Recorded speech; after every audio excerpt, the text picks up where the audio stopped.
아니, 옷 잘 입는 거 너무 어렵지 않나요? 유튜브 보고 인스타 보면서 아, 저렇게만 입으면 나도 괜찮아 보이겠다. 이런 생각 한 번쯤은 해봤을 겁니다. 근데 분명히 배운 대로 공식대로 따라 입었는데 사실 입다 보면 다 소용없거든요. 같은 이론을 적용시켜도 체형에 따라서 그리고 옷의 소재, 색상, 디테일 뭐 이런 거에 따라 다 케바케입니다. 오늘은 이렇게 입어라 라는 법칙보다는 이것만큼은 실수하면 안 되는 부분만 짚어드릴게요. 이 실수만 안 해도 여러분들 반은 먹고 들어가는 겁니다.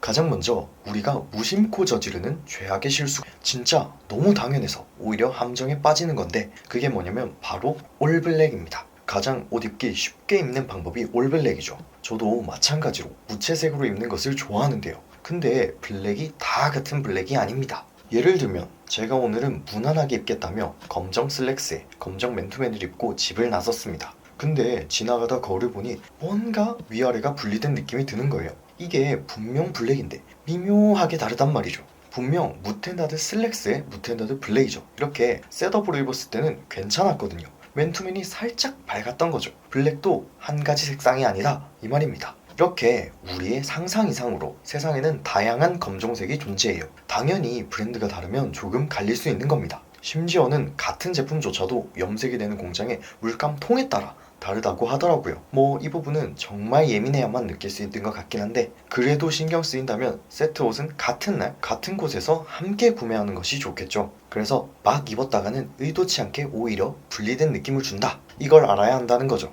차라리 소재나 두께를 다르게 해서 색감이 조금 달라도 오히려 괜찮게 입는 방법도 있습니다. 근데 전부 블랙이면 또 밋밋하잖아요. 그럴 때는 색감을 한 스푼만 포인트로 추가해주면 조금 더 잘 입어 보일 수 있습니다. 올블랙에 신발은 하얗게 포인트를 준다든지 말이죠. 다음은 몸에 맞지 않는 사이즈를 고르는 경우입니다. 티셔츠는 물론 아우터도 레귤러 핏, 오버핏, 핏에 따라 옷의 치수가 다르게 나오죠. 그렇기 때문에 어떤 사이즈의 제품을 구매해야 할지 고민이 되는 경우가 있을 겁니다. 특히나 인터넷 쇼핑을 하는 경우에는 더욱더 그렇고요. 사실 이 문제는 직접 입어보는 수밖에 없습니다. 나는 항상 라지 사이즈를 먼저 입어봤는데 어떤 옷은 M 사이즈가 맞고 어떤 옷은 X라지, 심지어는 S 사이즈가 나에게 맞는 경우도 있으니까요. 요즘은 무신사 같은 어플에서도 비슷한 신체 스펙을 가진 사람들은 어떤 사이즈를 골랐는지 알려줘서 조금 쉬워진 감은 있지만 확실한 방법은 앞뒤 사이즈를 같이 주문하는 거예요. 평소 L 사이즈를 산다면 M 사이즈와 X라지까지 3벌을 주문하는 겁니다.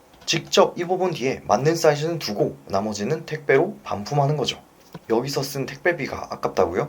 그 옷을 사놓고 애매해서 두거나 안 맞아서 교환하는 것보다 오히려 시간도 돈도 절약하는 방법입니다. 무조건 이렇게 하세요. 조금 더 관심을 가진다면 한 번쯤은 내 옷의 사이즈를 보고 적어두는 것 혹은 직접 치수를 재보는 것도 추천드립니다. 이어서 핏에 대한 얘기를 해볼 겁니다. 요즘은 오버한 실루엣이 유행이죠. 그래서 바지의 경우에도 길고 통이 넓은 바지들을 입는 경우가 많습니다. 그러다 보니 저처럼 키가 작은 경우는 더욱이나 바지가 끌려서 바닥 청소를 하는 경우가 생기거든요. 옷 자체가 더러워지는 것도 싫지만 이게 보기에도 이상하거든요.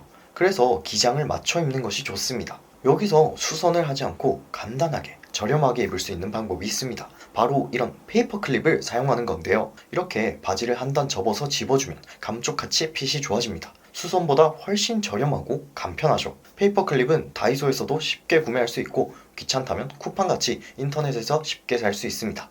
또 상의와 하의의 실루엣을 어느 정도 맞추어 가는 것도 필요합니다. 안 그래도 날씨가 추운 요즘 오버한 상의나 또 아우터를 껴입어서 이렇게 상체가 부해지는 경우가 많죠. 그렇다면 슬림핏 바지나 너무 정핏의 바지는 피해주는 게 좋습니다. 너무 비대칭적으로 보여서 어색한 느낌이 들거든요. 조금은 넉넉하게 세미 와이드 정도는 입어주시면 좋을 것 같아요. 사실 패션 아이템 중 가장 가성비가 좋은 아이템은 뭘까 하면 바로 신발입니다. 신발은 매일 같은 것을 신어도 이상하지가 않죠. 그러면서도 옷의 포인트나 분위기에는 큰 영향을 줍니다. 그렇기에 신발을 잘 고르는 것이 중요합니다. 구부기장 혹은 밑단위 슬림한 바지를 입을 때는 부피가 큰 신발은 피하는 것이 좋습니다. 어글리 슈즈처럼 발등이 높거나 전체적으로 형태가 뭉툭한 신발을 매치하면 애매한 기장감에 어색한 느낌, 마치 발만 동동 떠다니는 느낌을 줄 수 있거든요.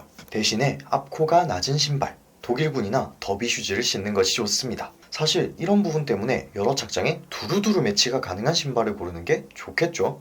이런 첼시 부츠 같은 경우 어느 곳에도 매치될 만큼 무난하거든요. 게다가 키가 커 보이는 효과도 있죠. 다리가 길어지니 코디의 전체적인 실루엣을 확 바꿀 수 있다는 거죠. 안 신을 이유가 없다고 생각합니다. 키높이라고 하면 가장 거부감이 드는 이유가 어색하고 티가 날까봐인데, 넘어지거나 발목이 꺾이면서 깔창이 튀어나오는 그것만큼 부끄러운 사태가 없으니까요. 첼시 부츠의 경우 다른 신발보다 키높이가 들어간 티가 훨씬 덜 납니다. 일반적인 운동화에 깔창이 높으면 굉장히 부자연스럽고 불편하겠죠. 하지만 첼시 부츠는 발목이 높아 자연스럽습니다. 게다가 신발끈이 없어 편하다는 것도 한몫을 하죠. 요즘은 키높이를 안 신는 사람이 거의 없습니다. 183인 제 친구도 높은 신발을 신는데, 키 작은 내가 존심 부린다고 안 신는다면 안 그래도 작은 나만 손해보는 거죠. 관련해서 가성비 좋은 첼시 부츠가 더 궁금하시면 고정 댓글에 남겨드릴 테니 참고해주시면 좋을 것 같습니다. 제가 신어보고 편안하면서 티도 덜 나는 제품으로 골랐습니다. 사이즈 같은 경우도 다양하게 있고 무광, 유광 나뉘어 있으니 참고해서 주문하시면 좋을 것 같습니다. 개인적으로는 유광 제품이 너무 과하지 않아서 오히려 좋은 것 같고, 사이즈는 후기를 보면 아시겠지만 크게 나오는 감이 있기 때문에 정 사이즈 혹은 반 사이즈 정도 다운하기를 추천드립니다. 이 정도 돈으로 키 5cm를 산다? 안 사면 손해입니다.